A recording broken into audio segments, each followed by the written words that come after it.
봉준호 감독의 아카데미 쾌거 이후 영화 산업에 대한 관심이 높아지고 있습니다. 대전시의 경우 특수 영상 클러스터 유치까지 추진하고 있는데 어찌 된 일인지 지역 영화인들의 반응은 시큰둥합니다. 영상 산업을 키운다는 대전시의 엇박자 행정을 집중 취재했습니다. 한솔 기자입니다. 슈퍼돼지 옥자와 산골소녀 미자의 사랑과 우정을 그린 봉준호 감독의 옥자. 트럭에 실린 옥자를 되찾기 위해 차량에 매달린 주인공이 지하차도로 들어섭니다. 대전시 파남동의 가오 지하차도입니다. 쫓고 쫓기는 추격전이 이어지다 사방에서 포위망이 좁혀오자 지하상가로 뛰어드는 이 장면은 대동역 5거리와 대동역 8번 출구입니다. 봉준호 열풍의 대전 동구는 발빠르게 영화 촬영 장소를 소개해 홍보 효과를 보고 있습니다.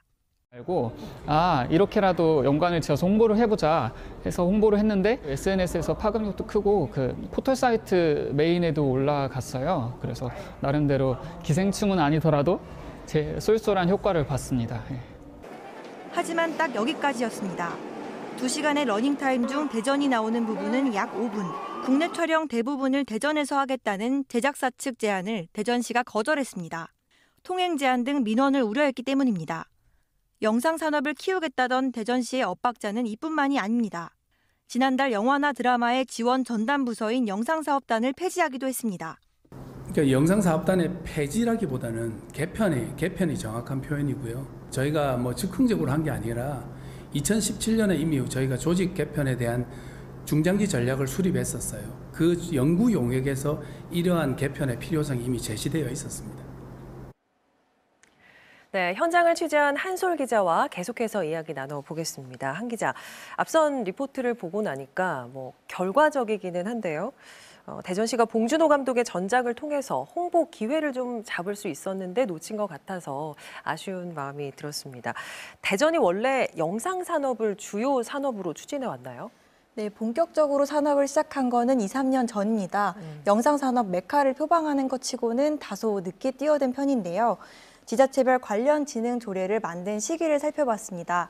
광역단체 중에는 전북이 2007년, 그리고 부산과 제주가 2008년 조례를 제정했고요.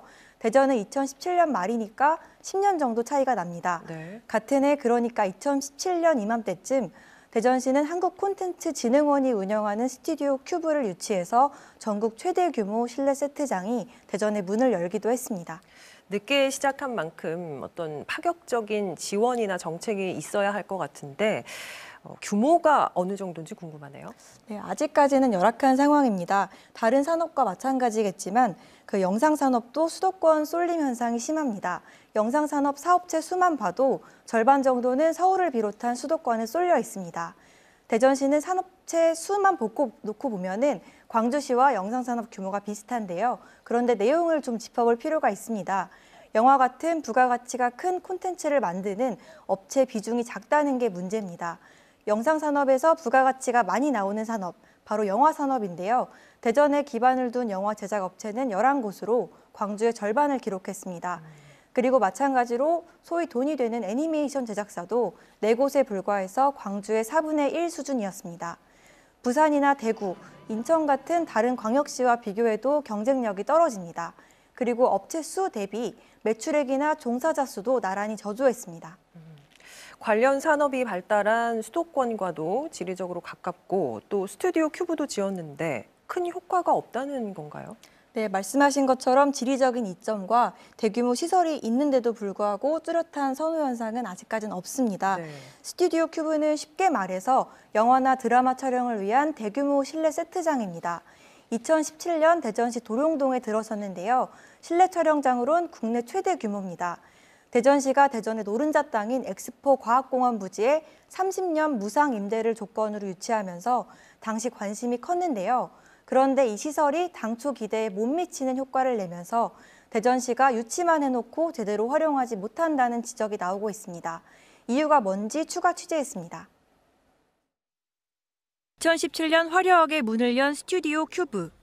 영화나 드라마를 찍을 수 있는 1,500평 규모의 실내 스튜디오와 법정, 병원 등 상설 세트장을 갖추고 있습니다. 2만여 명의 고용 창출과 1조 2천억 원의 경제 효과 등 지역 경제에 활력을 불어넣을 것으로 기대를 모았습니다. 그러나 개관 2년이 넘도록 예상만큼의 효과는 없는 상황. 오히려 해마다 예산 약 30억 원을 투입하고 있지만 20% 정도 적자를 보고 있습니다. 드라마 미스터 선샤인 등 여러 흥행작이 이곳에서 촬영했지만 아는 사람은 많지 않습니다.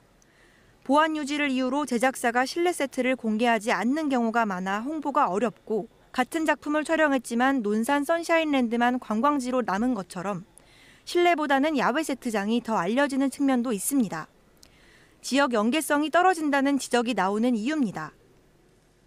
지역 연계랑 잘 구성되어야 되는데 그 부분이 좀 잘 처음부터 세팅이 되지는 않았던 것 같아요. 이 부분을 대전시에서 직접 운영하는 것도 하나의 방편이 될 수가 있어요. 영화인들은 대전시의 영상산업에 대한 이해 부족을 엇박자 행정의 원인으로 지목합니다. 건물 줘놓고 시설해놓고 아무리 좋은 카메라 갖다 놓는다고 해서 영화도시가 저절로 되는 건 아니에요. 이걸 다룰 수 있는 사람이 있어야죠. 긴 안목을 보고 대전은 준비하지 않으면은 아무리 좋은 시설 해놔도 저는 성공할 수 없다 이렇게 생각이 듭니다. 기관 간 협력 부재 등 소극적인 행정과 기술 중심 정책이 속빈 강정이라는 겁니다. 이런 가운데 2001년부터 대전에서 열렸던 청소년 영화제도 지난해 처음 대전이 아닌 경기도 양평으로 개최지를 옮겼습니다. KBS 뉴스 한솔입니다.